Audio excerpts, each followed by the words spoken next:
On attribue à Mark Twain, l'un des plus grands écrivains américains, la popularisation de l'expression « il y a les mensonges éhontés et les statistiques ».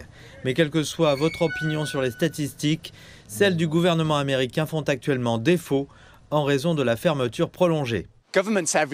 Partout, les gouvernements compilent et publient des statistiques pour comprendre la situation économique.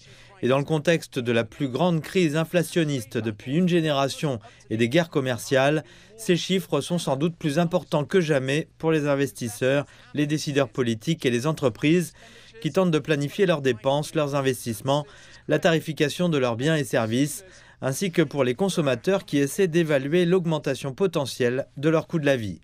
Des agences telles que le ministère du Travail publient une multitude de chiffres économiques, mais en raison de la fermeture, seuls les chiffres de l'inflation seront publiés vendredi, avec plus d'une semaine de retard.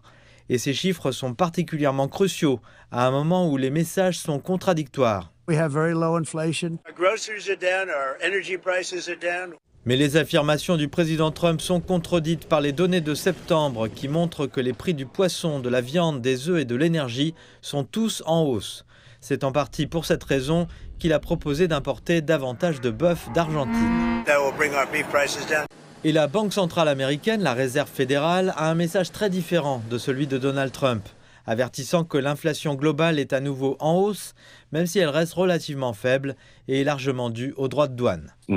Les prévisions d'inflation à court terme ont généralement augmenté cette année.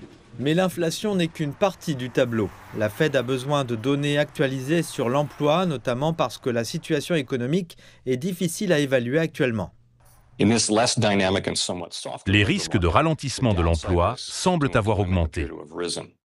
Et avec ce tableau incomplet, la Fed doit décider la semaine prochaine s'il convient ou non de réduire son taux d'intérêt de référence afin de relancer un marché de l'emploi en perte de vitesse, en rendant l'embauche moins coûteuse, mais au risque d'alimenter l'inflation rampante en encourageant les dépenses grâce à un crédit moins cher.